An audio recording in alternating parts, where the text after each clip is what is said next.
recognize that there are 3 areas where we, irrespective of everything else, need to work together. One is global health, second is climate change, and the third is AI.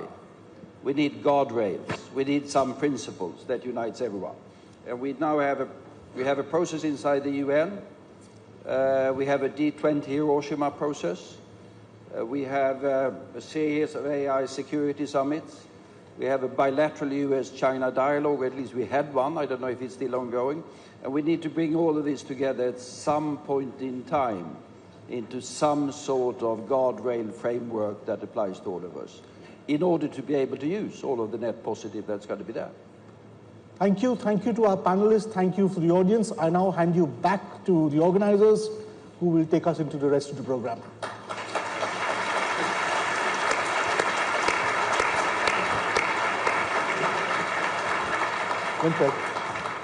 Photograph. Oh, photograph. Okay.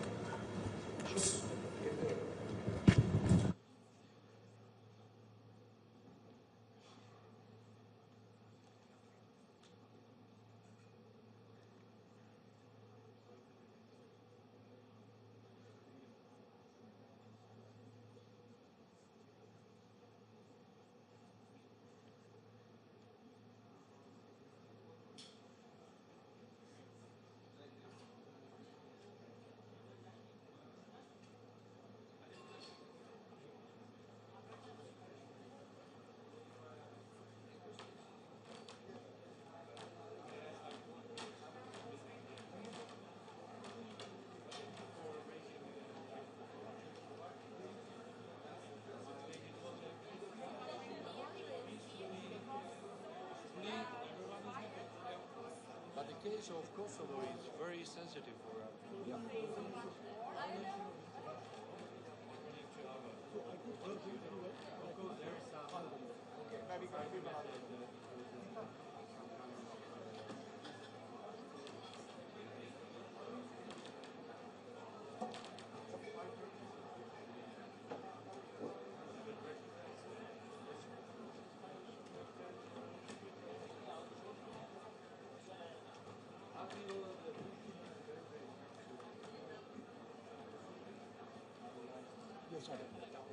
Is this the...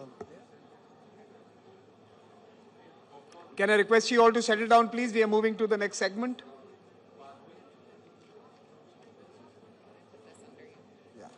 Yeah.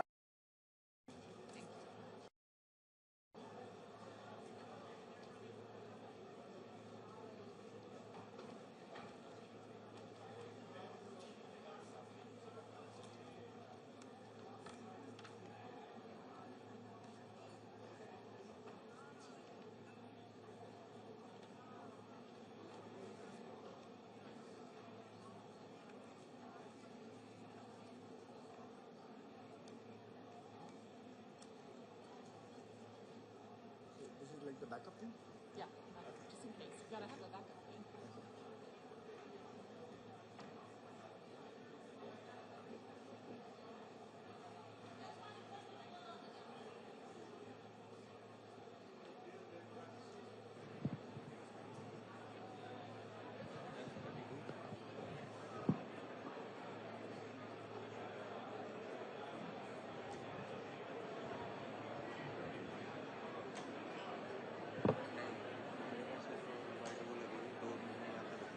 May I request you all to settle down, please? And may I request my colleagues to close the doors? It's my...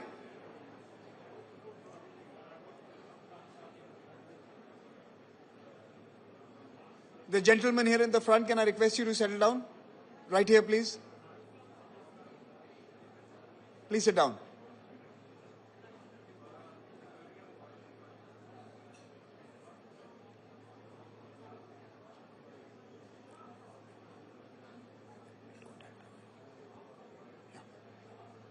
I can't hear. Ladies and gentlemen, Shashi, this is not your conference.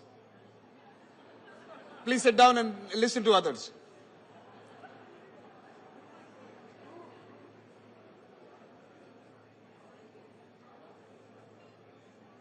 Ladies and gentlemen, it is my pleasure to introduce our speaker this morning, who will... 1 minute? Okay. Sorry, it's a false start.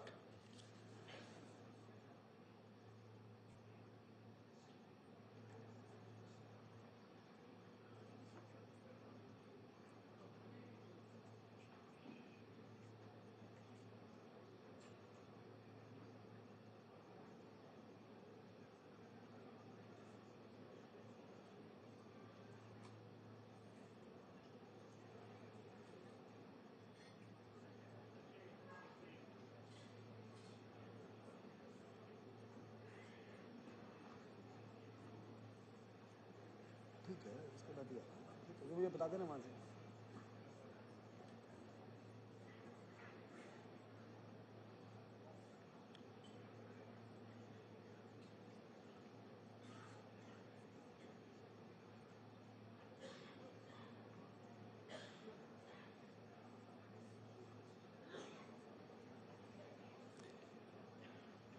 It's my pleasure to introduce the next speaker and participant who will first speak to us and then join me for a conversation.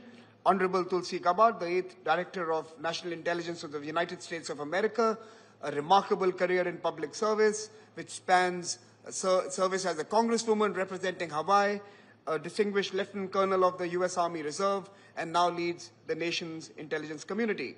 With a commitment to national security and a legacy defined by leadership and resilience, Director Gabbard embodies the spirit of service and excellence. As the first female combat veteran to hold the position of Director of National Intelligence, she brings a unique blend of military and legislative experience to her role. She is committed to ensuring safety, security, and freedom of the American people while upholding its Constitution. Ladies and gentlemen, please welcome the Honorable Tulsi Gabbard.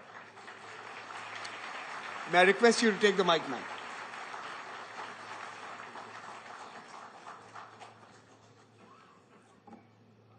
Good morning. Aloha, namaste, Jai Shri Krishna. Thank you so much, Samir, for your kind introduction. He is running a very tight ship here. I want to thank all of you for making the time to come and join us this morning as we kick off this day of critical and constructive dialogue. It's great for me to be back here in India. It's been too long, but it's always such a wonderful and warm experience knowing the rich history of this country and the vibrant democracy that really serves as the foundation for the special bond that has long existed between our two countries. I wanted to start our conversation today by greeting you with aloha and namaste, because contrary to popular belief, these words are not just greetings. They actually both have very deep, spiritual, powerful meaning that for me personally have been at the core and heart of my life, and are what I hope will inspire meaningful dialogue and conversations here at Raisina. When we greet each other with aloha and namaste, what it really means is I'm coming to you and greeting you with respect. It is a recognition of the eternal, divine spirit that exists within each of our hearts. And it's a reminder that we are all connected, that we are all children of God, regardless of our race or religion, ethnicity, politics, our background, where we come from, our status in society. By greeting us in this manner, we are opening the door to have a much more meaningful and deeper exchange that gets past the divisiveness and the partisanship that too often poisons the conversations that we have. It's a critical reminder that what we share in common is far more powerful than that which sets us apart. It's great to be back here in India, and I especially want to thank Prime Minister Modi for the invitation to come here, to get together with new friends, to greet old friends here from across the Indo-Pacific region and from around the world. I leave right after our dialogue here to head back to Washington, D.C., but it's been a constructive few days where I've been engaging with our Indian counterparts, working to continue to build off of the momentum that was created by President Trump and Prime Minister Modi's joint statement issued in Washington, D.C. after their Oval Office meeting. The partnership between our two countries has been strong for decades, and under the leadership of two great leaders and true great friends, President Trump and Prime Minister Modi, and rooted in our shared values of peace and freedom, security and prosperity, I'm confident that this partnership and friendship between our two nations and our leaders will continue to grow and strengthen. I'm grateful to be here with all of you because these gatherings are so important, because they give us the opportunity to come together and actually engage in direct dialogue and conversation around some of the most timely and pressing issues that face us all. The theme of this conference couldn't be better: people, peace, and planet, highlighting these fundamental aspirations that unite us. It's the foundation that prosperity, security, and freedom rest. If we are not at peace, we cannot be truly prosperous, secure, or free.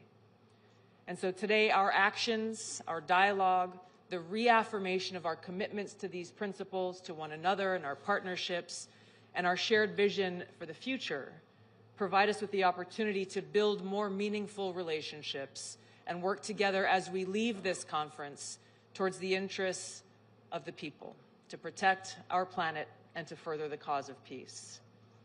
I'm a child of the Pacific. I was born and raised, first born in American Samoa, raised in Hawaii. I've spent a lot of time throughout my life traveling throughout the Indo-Pacific and working in many different countries. So I'm very familiar with the rich and beautiful cultures, the kindness and hospitality that I've experienced everywhere I've gone, and the rich history within each country that leads to a better understanding of the nuance and complexities that exist within these countries, but also within the relationships in the region. It's a vast and critical region that's not just a geographic space. It is the geopolitical center of gravity for the 21st century. So ensuring peace and stability here is essential to our collective security, our objective of economic prosperity, and our ability to work together to take on the great challenges of our time. And we must tackle these challenges together. Our ability to do so as nations, as leaders, as people, is critical towards achieving our collective goals. Unfortunately, we live in a time where war and conflict is being waged on many fronts around the world. The Bulletin of Atomic Scientists, founded in 1945 by Albert Einstein and Oppenheimer, has declared the doomsday clock to be 89 seconds to midnight, closer to the brink of nuclear catastrophe than ever before. So your focus again on peace, people, and planet is timely. It is times like this that call on leaders to stand up for these interests that affect us all and will affect generations who will follow. Unfortunately, as we've seen throughout history, simply calling for peace too often invokes attacks and smears. Perfect example is during President Trump's recent campaign for the presidency. He made it a pillar of his campaign to share his commitment to peace and to bring his leadership towards bringing about an end to the Russia-Ukraine war, to stop the killing, to prevent this risk of World War III and nuclear war. And for this commitment, he was attacked relentlessly, not only by his political opponents and legacy media in our own country, but even by those abroad. Despite these attacks and smear campaigns, the American people voted overwhelmingly for him to return to the White House and delivered a very clear message and mandate for peace, which he is carrying out as we gather here today. Now, these goals cannot be achieved by any one person or one nation alone. Our ability to make progress toward a peaceful, secure, free, and prosperous society must be done together, and it begins with us. Now, I want to share with you a few excerpts from one of the most powerful speeches that I've heard in my life that was delivered by President John F. Kennedy at American University in 1963 on this topic of peace. He said, quote, "First, we must examine our attitude toward peace itself. Too many of us think it is impossible. Too many think it is unreal. But that is a dangerous defeatist belief. It leads to the conclusion that war is inevitable, that mankind is doomed, that we are gripped by forces that we cannot control. We need not accept that view. Our problems are man-made, therefore they can be solved by man. President Kennedy goes on to say, man's reason and spirit have often solved the seemingly unsolvable, and we believe they can do it again. He says, I am not referring to the absolute infinite concept of peace and goodwill of which some fantasies and fanatics dream. Let us focus instead on a more practical and attainable peace, based on a series of concrete actions and effective agreements which are in the interest of all concerned. There is no single, simple key to this peace, no grand or magic formula to be adopted by one or two powers. Genuine peace must be the product of many nations, the sum of many acts. It must be dynamic, not static, changing to meet the challenge of each new generation. With such a peace, there will still be quarrels and conflicting interests, as there are within families and nations. World peace, like community peace, does not require that each man love his neighbor. It requires only that they live together in mutual tolerance, submitting their disputes to a just and peaceful settlement. He closed by saying, so let us persevere. Peace need not be impracticable, and war need not be inevitable. By defining our goal more clearly, by making it seem more manageable and less remote, we can help all people to see it, to draw hope from it, and to move irresistibly toward it. These powerful words were as powerful and true and relevant then in 1963 as they are today. In the United States, President Trump remains unwavering in his commitment to achieving peace through a strategy rooted in realism and pragmatism. Securing peace through strength, which he speaks of very often, requires strong leadership with a clear-eyed and realistic understanding of the global challenges that exist as well as the opportunities. It requires a commitment to fostering cultural and economic ties that reduce the likelihood of an escalation to conflict, and a dedication towards reinforcing our mutual interests. It requires leaders have the courage to engage directly with both friends and adversaries alike, to increase understanding, to resolve differences, and to work to prevent an escalation to conflict. It requires leaders who are not afraid to speak an inconvenient or unpopular truth, and who ask the tough questions, who challenge the established view or, quote unquote, the way things have always been done, to spark what may be hard but necessary conversations about the realities we face and the best way forward to advance our mutual cause of peace, freedom, security, and prosperity. So just as President Trump is committed to America first, putting the safety, security, and freedom of the American people at the forefront of his policies and his decisions, Prime Minister Modi is committed to India first. Prime Minister Luxon is committed to New Zealand first. This is the expectation of any leader's commitment to their people, to serve them, to put their interests at the forefront of their decisions. But this should not be misunderstood to mean that America first is America alone. The relationships that we build together are critical to advance our mutual interests. And it's why gatherings like this here at Raisina are so important, because it brings us together here, people from over 120 countries around the world, providing us a platform where heads of state, ministers, directors, leaders in business and nonprofits, and strategic think tanks can actually come together in that spirit of aloha for robust dialogue and debate that will help us increase our understanding of one another. It is our shared values that will continue to shape the future of our partnerships and the world. And while we represent our own sovereign nations with unique perspectives and unique interests, by working together honestly, transparently, and strategically, we can ensure a more peaceful, free, secure, and prosperous future for our people and the world. Thank you so much. Aloha. Jai Shri Krishna. Namaste. Thank you. Please join us.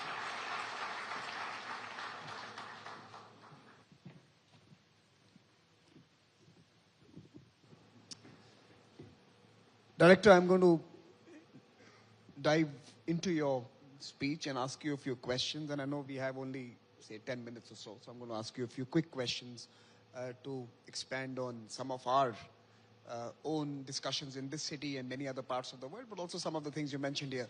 So first, I think for the benefit of those in India, the Global South, and those who have normally understood what's happening in America from the lens of the big newspapers and big channels, one of the biggest political comebacks, the re-election of President Trump, what does it really mean in terms of American politics? What is really happening?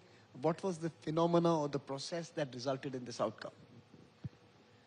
You know, first of all, in American politics, too often our politics is reduced to one party versus another party. I know we're not alone in this, but what was really unique, and it was an incredible experience to be a part of, was to see those barriers broken down just through the course of President Trump's campaign, where rather than taking the approach of being exclusive, you're on my team or you're on the other guy's team, he welcomed people both in the campaign and, as you've seen, in the cabinet, people who don't necessarily agree with President Trump on every issue or not of the same party, but understanding that when we come together around our shared mission of service to the American people, and how can we make their lives better, how can we achieve those goals and objectives that I outlined in my remarks, then we have the capacity to really make big, significant, positive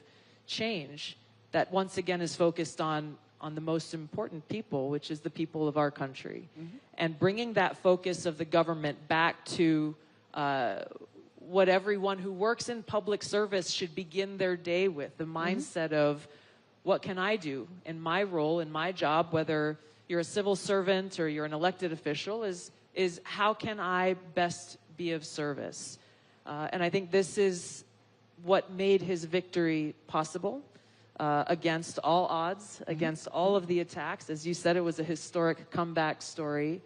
And I think you see this in his laser-like focus every day in delivering results and solving problems and challenging our own internal norms to make sure that those in government are actually serving the people. But there is certainly questions in some parts of the world that does it really mean it's an America going into its shell, the island America? How do you respond to those questions that I'm sure you would be faced with as well when you through your travels through the Indo-Pacific?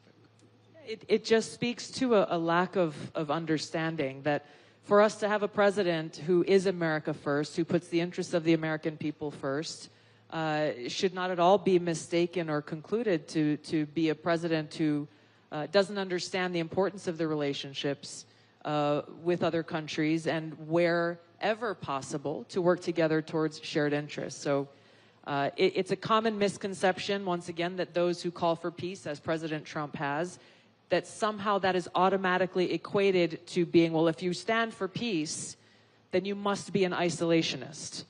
Nothing could be further from the truth. And that accusation actually speaks to a deeper misunderstanding or a wrong assumption, which is that the only way to engage with other countries must be through some form of conflict or warfare. So it's a positive thing for us in the United States, and I believe for President Trump's leadership in the world, to build those relationships and looking at other means of resolving conflict, and really truly being a president who wants his legacy to be one of being a peacemaker and a unifier. And how are your allies responding to this? You know, he has, I think even before he was sworn in on his inauguration day, he had called leaders from, 72 different countries within the first week of having won the election. He continues to engage in a very constructive and productive way with many leaders across Europe, for example, as these ongoing negotiations are occurring to bring about an end to the Russia-Ukraine war. So the warnings that were delivered very loudly within our own media that somehow President Trump would be shunned and that no one would be interested in working with him, the absolute opposite has proven true. So on that particular point, in the first term of President Trump, we saw the re-energization of the Quad. We saw a new energy in the India-US partnership. And to be fair, all presidents have contributed to this relationship that has evolved over the last 20 years. But he certainly changed, in some sense, the strategic direction of the partnership. What should the thinkers and the watchers expect in the second term? The India-US relationship, the evolution of the Quad, where is it headed? The Indo-Pacific, more specifically. You know, for President Trump and Prime Minister Modi, I think what we saw, again, with Prime Minister Modi's early visit to Washington was a reconnection of two old friends who, over the years that President Trump was not in office, continued to build upon that friendship. Obviously, that's a personal friendship, but it's one that is indicative of their approach to leadership and their priorities of listening to the needs of their respective people and setting policy and taking action towards serving their best interests. So with regards to the Quad and the other relationships that some of them began under President Trump's last administration, others have begun since. Both he and his team, our cabinet, his cabinet, is already been engaging really from day one with our partners. I can speak for myself. Within 12 hours of being sworn in as the Director of National Intelligence, I was on a plane and headed to Munich for the security conference there, where I had the opportunity to meet with close to 30 of my counterparts from different parts of the world. And what I've enjoyed and appreciated about being able to be here and to join all of you. Director, in your current role, what are the specific steps you are taking to advance the India-US security partnership? And what should we be doing together and in the region to respond to what's happening today? Well, this is what I've gained just from spending the last few days here, is being able to sit across the table from my Indian counterparts and to hear directly from them about the very serious concerns that you have here for your own security interests, and to be able to look for those opportunities where we can build off of what is already a very strong partnership that has gone on for quite some time, and again, take advantage of the new administration coming in to pick up that momentum and find those other opportunities from an intelligence sharing standpoint, knowing that in our role, our responsibility is to make sure that we are providing the best, timely, and relevant intelligence reporting to our leadership so that they can make the best informed decisions, but obviously strengthening our security partnership, our economic partnership that President Trump and Prime Minister Modi really laid out in their compact statement when Prime Minister Modi was in Washington, D.C. I think there's huge opportunity for continued growth and continued investment in our mutual interests. Including a focus on emerging technologies and the frontier tech areas? Absolutely. It's impossible to have a conversation about both the challenges and opportunities we face without focusing on the very quickly evolving cybersecurity needs, the vulnerabilities that exist, and the need to maximize emerging tech and AI and other capabilities to strengthen our security interests. No, we are nearly out of time because I know you have to have your wheels up soon. But on a more fun side, what did you do in the last 2-3 days? A cultural experience, something interesting that you did in Delhi in the last 2-3 days? I ate some great food. No, I had a chance the last time I was here. I spent almost 3 weeks here and had a chance to visit, I think, 7 different states. And as a practicing Hindu, I took a few days at the end of the trip and went on a pilgrimage to visit some holy sites here. This trip was very short, 2.5 days, and I spent all that time meeting with leaders in the Indian government, Prime Minister Modi, and of course our great team here at the U.S. Embassy, who's representing us very well. But Director, let me just tell you what one of my friends in Europe mentioned to me, that even a business visit to India is a cultural experience. It's wonderful. So thank you very much for joining us. Please Thank join you very me in much. applauding Thank you, everybody. the Director. Aloha.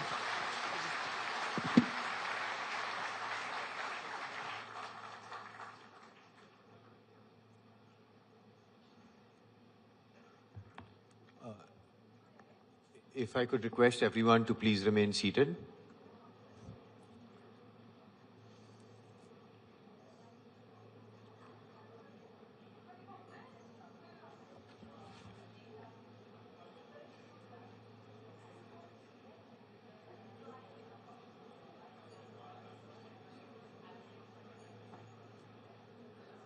Everyone is requested to remain seated. Please do remain seated while DNI Gabbard exits the venue. We will move to the next segment of this In Focus session. I am privileged to introduce and invite on stage His Excellency Dr. Anwar Mohammad Gargash, the esteemed diplomatic advisor to His Highness the President of the United Arab Emirates.